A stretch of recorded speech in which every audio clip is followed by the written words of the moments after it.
she has now been upgraded to a Flagrant 2. So basically, all they had to do was just eject her. All they had to do was eject her and none of this happens. If the referees had ejected Marina Mabrey, nothing else happens. The Sophie Cunningham situation does not happen. And Sophie Cunningham, in fairness, like... Everyone's glued to the replays. The Twitter experts have their slow-mo breakdowns. The talk shows are busy doing what they do best, missing the point. The commentators call it a meltdown. The pundits call it excessive. But no one, absolutely no one, is calling it what it actually was. Because Marina Mabrey didn't snap. She snapped back. She didn't lose her mind. She reclaimed her dignity. She didn't lose control. She took the wheel and drove through the narrative that had already been written for her. She said Marina Mabrey's technical foul from the Fever Sun game has been upgraded to a Flagrant 2, the league told ESPN. A Flagrant 2 comes from a standard fine. And for once, someone didn't play along. She broke the script, tore the playbook, and in doing so, exposed every broken thing about a league that preaches justice but delivers silence. So I went through Marina Mabrey's comments the other day, and this is something that I'm really passionate about, letting athletes know about this shit, because I think you get really encouraged by your fans, you know, trying to tell you to go back at the trolls and shit like that. I think you guys are welcoming it way too much. And Marina Mabrey, you know, I'm sure she had a lot of fans. You know, I was one of her fans. I really loved her as a player until all of that shit happened. Like, to me, that, you know, I'm a ball player. Like, that shit, you don't do that shit, man. It's just the way it happened. Shit like that would never happen in the men's league. Like, you would never see a dude in the league getting his eye poked out and, you know, him having his hand over his eye and then somebody just come hit check him or just, you know, sneak him on some sucker shit. To me, that's like some cowardice. While the analysts zoomed in on her elbow angle like they were reconstructing a crime scene, the real crime was already happening. Off camera, backstage, under the polished floor of league politics. This wasn't about one play. It was about 100 no calls before it. It was about the bruises ignored, the shoves excused, the protection that was always promised but rarely delivered. Marina didn't make a mistake. All she sees is her opportunity to get her lick on Caitlin Clark. All she sees is her opportunity to say, Caitlin Clark, how dare you come in this league and steal my shine? How dare you? Marina Mabrey took her shot. She made a statement, and if you listened carefully, it was loud, deliberate, and years in the making. Her villain era. That's not a breakdown. That's evolution. That's what it looks like when someone refuses to smile through a slow-motion assassination of fairness. That's what it looks like when a player finally stops asking and starts demanding. The officiating in this league makes the NFL officials look good.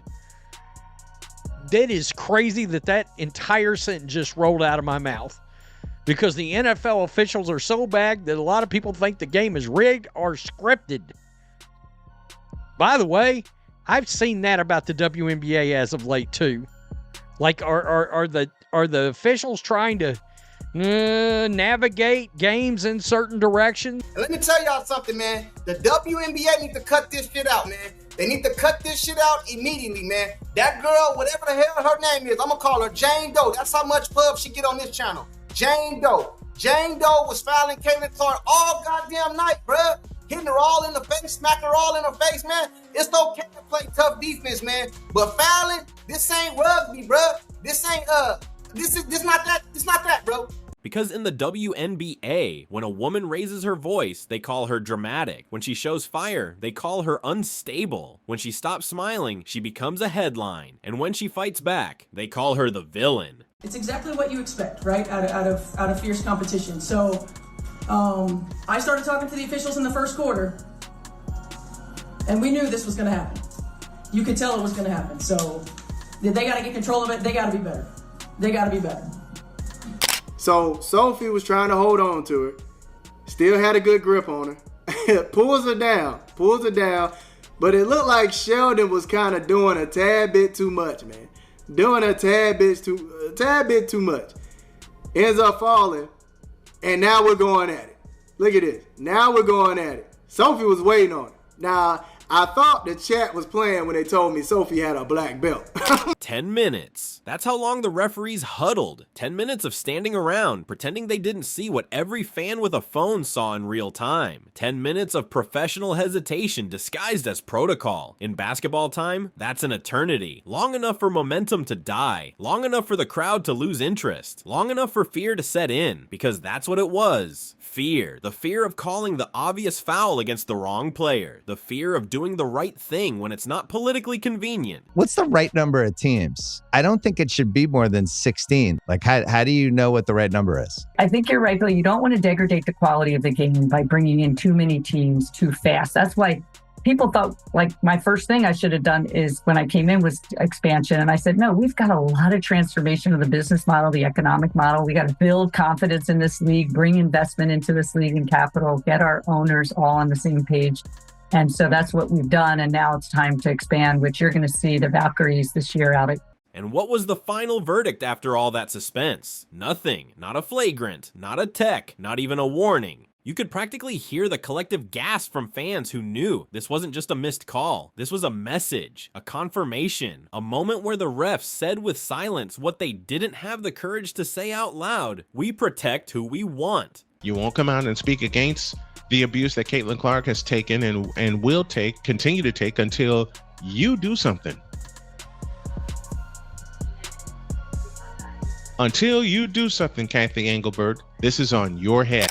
Marina Mabrey didn't trip, she didn't flop, she didn't fall into the hit, she got targeted, she got hit like she was wearing pads and a helmet, and everyone saw it. Everyone except the 3 people who were paid to see it. And then came JC Sheldon, not with strategy, not with sportsmanship, but with intent. From the opening whistle, she was locked in, not on the ball, not on her assignment, but on who she could take out. She didn't play defense, she played demolition. She didn't guard, she hunted. And every time Caitlin Clark or Sophie Cunningham got near her, the temperature dropped and the tension spiked. Never seen a technical upgraded to a flagrant 2 before.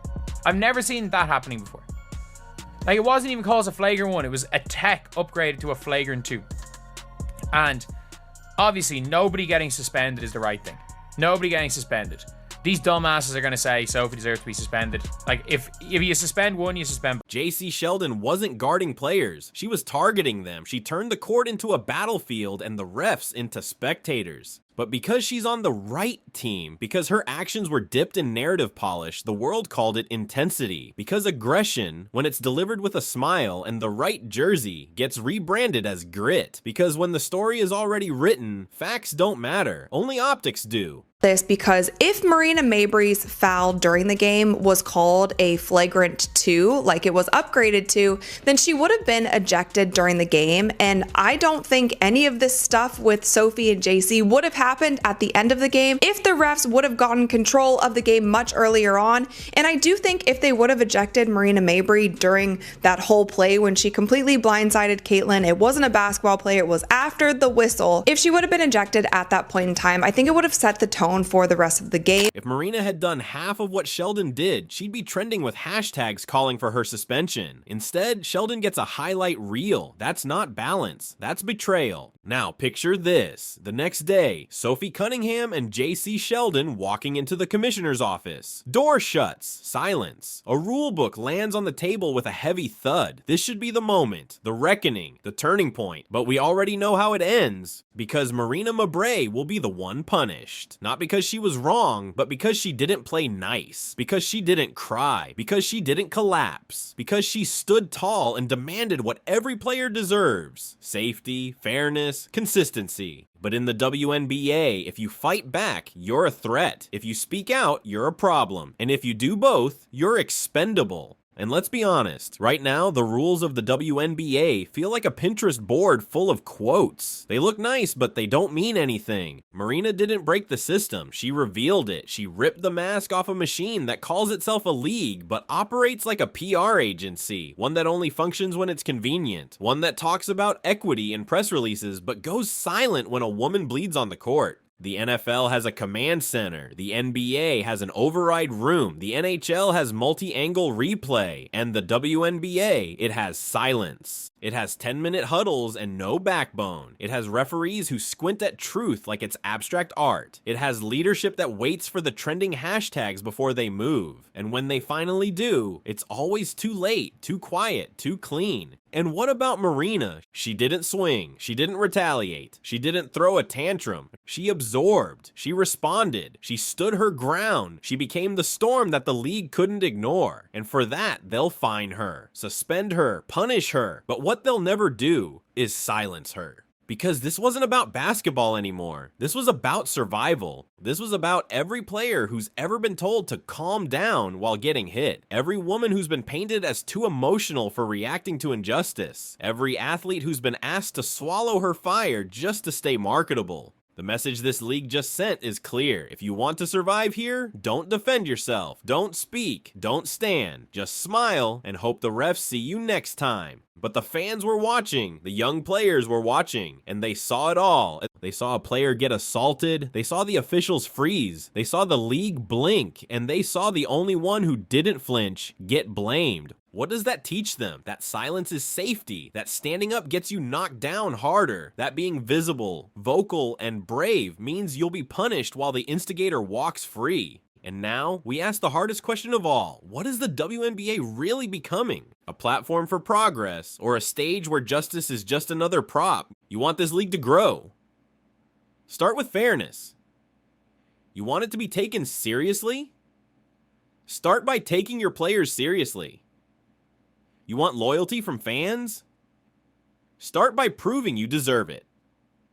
Because progress isn't a slogan, it's not a tweet, it's not a halftime segment narrated by a celebrity. Progress is when the players who carry your league get carried by it in return, not dropped, not scapegoated, not gaslighted into silence. Marina Mabrey is not the villain in this story. She's the plot twist. She's the turning point. She's the fire alarm in a building full of sleeping leadership.